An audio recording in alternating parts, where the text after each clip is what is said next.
dice, qué mal, qué feo soy. Guantanamera, Guantanamera, vamos, todo el mundo. Guantanamera, Guantanamera, yo soy de Cuba. Vine a bailar y yo vine a gozar en el final. Vamos a aquí. Guantanamera, Guantanamera, Guantanamera, Guantanamera, yo soy guajira, nací en una bella sabana y la música cubana es la que me gusta a mí. Yo canto con frenesí en el monte y en el llano. Yo soy el punto cubano que en la manigua vivía cuando el Mauvín se batía con el machete en la mano. Cuando el Mauvín se batía con el machete en la mano.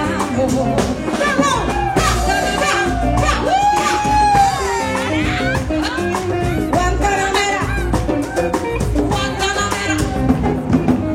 Guantanamera, Guantanamera, Guantanamera, Guantanamera, es el origen que nos dio la tradición. Vuelvo a su cuna con atención. ¡Vamos ahí!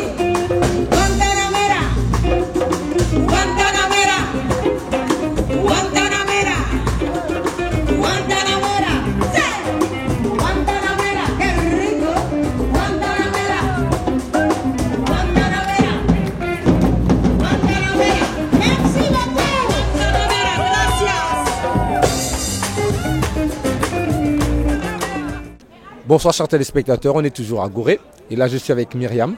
Je ne sais pas si je veux faire ça mieux qu'elle, mais peux-tu te présenter aux téléspectateurs s'il te plaît?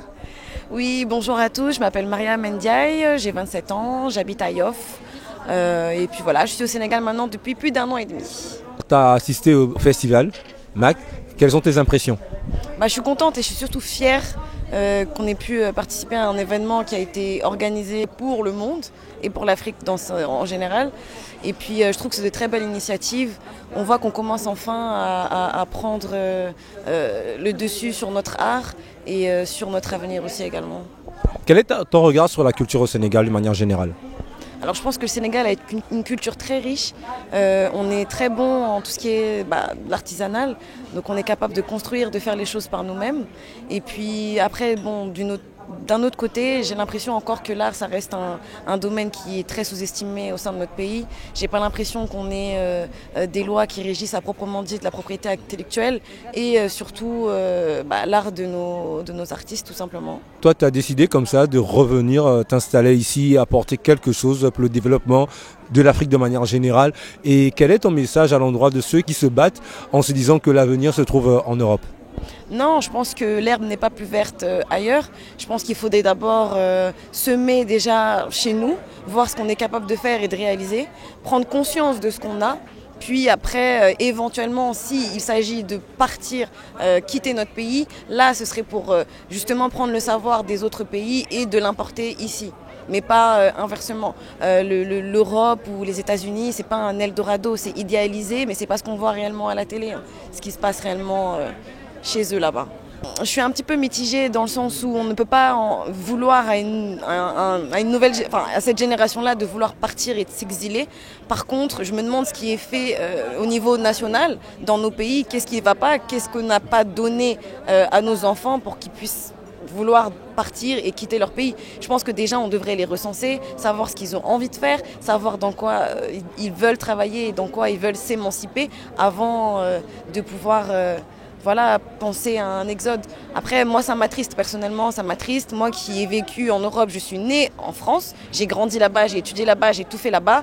La réalité est totalement différente. Lorsque vous prenez votre bateau et que vous arrivez là-bas, vous n'avez pas de papier, vous ne pouvez pas travailler. C'est pas comme ici où tu vas au marché, tu peux acheter tout et n'importe quoi. Non. Là-bas, tu vas te cacher de la police, tu vas mourir de faim, tu n'auras pas forcément où te loger. Personne ne va te tendre la main comme ce qu'il y a ici.